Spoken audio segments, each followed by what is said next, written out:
Assalamualaikum warahmatullahi wabarakatuh.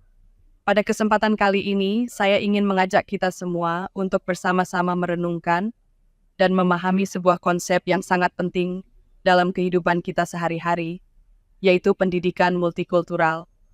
Konsep ini bukanlah sesuatu yang jauh dari kehidupan kita, melainkan sangat dekat dan kita alami setiap hari, terutama di lingkungan sekolah. Coba kita perhatikan kehidupan di sekitar kita. Di sekolah, kita bertemu dengan teman-teman yang memiliki latar belakang yang berbeda-beda.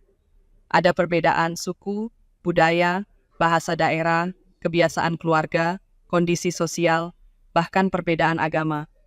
Semua perbedaan tersebut bertemu dan menyatu dalam satu ruang yang sama, yaitu sekolah. Sekolah menjadi miniatur masyarakat yang menggambarkan keberagaman yang ada di Indonesia. Seringkali, perbedaan dianggap sebagai sesuatu yang menyulitkan. Tidak jarang perbedaan memicu kesalahpahaman, konflik, atau bahkan pertengkaran. Namun sesungguhnya perbedaan adalah fitrah dan sunnatullah yang tidak dapat dihindari.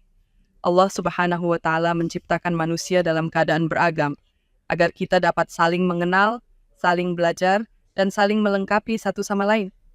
Oleh karena itu, perbedaan seharusnya tidak menjadi alasan untuk saling menjauh, melainkan menjadi sarana untuk memperkaya wawasan dan memperluas cara pandang kita.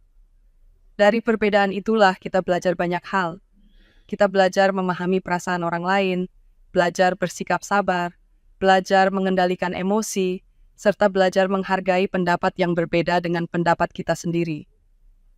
Semua proses belajar ini sangat penting dalam membentuk kepribadian dan karakter kita sebagai pelajar dan sebagai manusia. Disinilah peran pendidikan multicultural menjadi sangat penting. Pendidikan multicultural mengajarkan kita untuk menerima dan menghormati perbedaan tanpa merasa lebih unggul dari orang lain. Kita diajarkan bahwa setiap manusia memiliki martabat dan kedudukan yang sama. Tidak ada manusia yang lebih mulia hanya karena suku, warna kulit, budaya, atau latar belakang tertentu, kecuali karena ketakwaannya. Melalui pendidikan multikultural, kita dibimbing untuk bersikap adil, tidak diskriminatif, serta tidak memandang rendah orang lain. Kita juga diajarkan untuk menghindari sikap mengejek, membuli, meremehkan, atau mengucilkan teman hanya karena ia berbeda dari kita. Sikap-sikap negatif tersebut tidak hanya menyakiti orang lain, tetapi juga merusak persatuan dan keharmonisan di lingkungan sekolah. Jika sikap saling menghargai dan saling menghormati ini benar-benar diterapkan, maka suasana sekolah akan menjadi lebih nyaman, aman, dan kondusif. Proses belajar mengajar pun akan berjalan dengan lebih baik. Setiap siswa merasa diterima, dihargai, dan memiliki kesempatan yang sama untuk berkembang. Tidak ada rasa takut untuk menyampaikan pendapat, tidak ada rasa malu untuk menjadi diri sendiri, dan tidak ada rasa terasing karena perbedaan. Lebih dari itu, pendidikan multikultural juga berfungsi sebagai bekal bagi kita untuk hidup di tengah masyarakat. Kelak, ketika kita terjun ke masyarakat yang lebih luas, kita akan bertemu dengan jauh lebih banyak perbedaan. Jika sejak dini kita sudah dibiasakan untuk menghargai perbedaan, maka kita akan mampu hidup berdampingan secara damai, menjalin kerjasama, serta menjaga persatuan di tengah keberagaman. Sikap multikultural sebenarnya dapat dimulai dari hal-hal yang sederhana dalam kehidupan sehari-hari. Misalnya, menghormati teman yang sedang menjalankan ibadah sesuai dengan keyakinannya, menghargai pendapat orang lain saat berdiskusi meskipun berbeda dengan pendapat kita, serta bekerja sama dengan siapapun tanpa membeda-bedakan latar belakangnya. Hal-hal kecil inilah yang jika dilakukan secara konsisten akan membentuk karakter yang kuat dan positif.